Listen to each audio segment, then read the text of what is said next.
এটা গত মধ্যরাত্রে আমরা একটা অপারেশন করি। আমরা আগরতলা জিআরপি এবং কমলাসাগর ডিউপি বিএসএফ এবং যে লোকাল পিএস আছে মধুপুর থানা, তো আমরা একজন মানব পাচারকারের সঙ্গে যুক্ত একজনকে অ্যারেস্ট করি। ওনার নাম হলো সাইমন মিয়া, বাড়ি কমলাসাগর মিয়াপাড়া, মধুপুর থানার অন্তর্গত। উনি অ্যাকচুয়ালি ফেন্সিংয়ের দুই দিকে ওনার বাড়ি আছে। তো অ্যাকচুয়ালি ওই সুযোগে উনি যে বাংলাদেশ থেকে যে নাগরিকগণ অবৈধভাবে আসে ওই দিক থেকে উনি হেল্প করে এবং আগরতলা রেল স্টেশনে পৌঁছায় এবং যারা বিভিন্ন স্টেটে যাওয়ার চেষ্টা করে।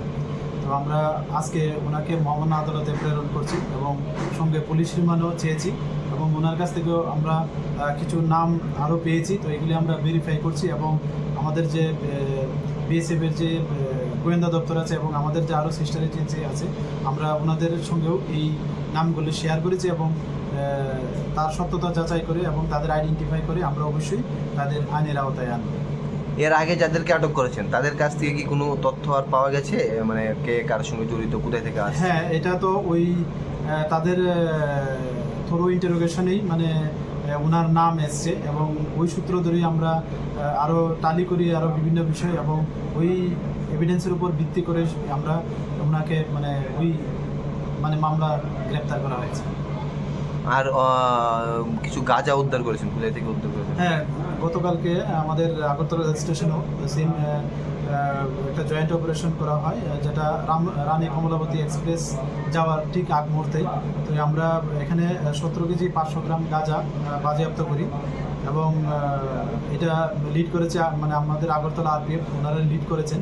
তো আমরা আগরতলার জিআরপিতে একটা এন্ট্রি হয়, জিডি এন্ট্রি, এবং আমরা ইনকোয়ারি স্টার্ট করি যে এটার সঙ্গে কে বা কাহারা যুক্ত থাকতে পারে।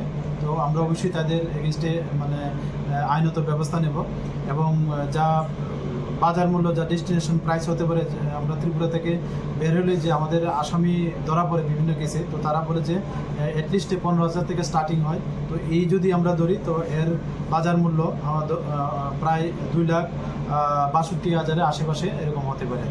তার সঙ্গে কি কাউকে পাওয়া গেছে? না, তার সঙ্গে এখনো পর্যন্ত পাওয়া যায়নি। গাঁজাগুলো কি মানে ব্যাগেই ছিল? হ্যাঁ, গাঁজাগুলি 25টা প্যাকেটের মধ্যে ছিল এবং ব্যাগ ভর্তি 5টা ব্যাগে ছিল, যেগুলি পিট্টু ব্যাগ। মানে তারা কি মানে এদিকে রেখে চলে যায়? হ্যাঁ, অ্যাকচুয়ালি আমাদের তো বিভিন্ন জায়গাতে ওপেন প্লেস আছে, তো সম্ভবত তারা ওই ওপেন প্লেসগুলোর সুযোগ নিয়ে যখনই ওই এক্সপ্রেসগুলো মানে স্টার্টিং হয়, তো মানে স্টার্টিং মুভমেন্টেই তারা হয়তো এগুলি নিয়ে মানে ঢুকে পড়ে আর কি।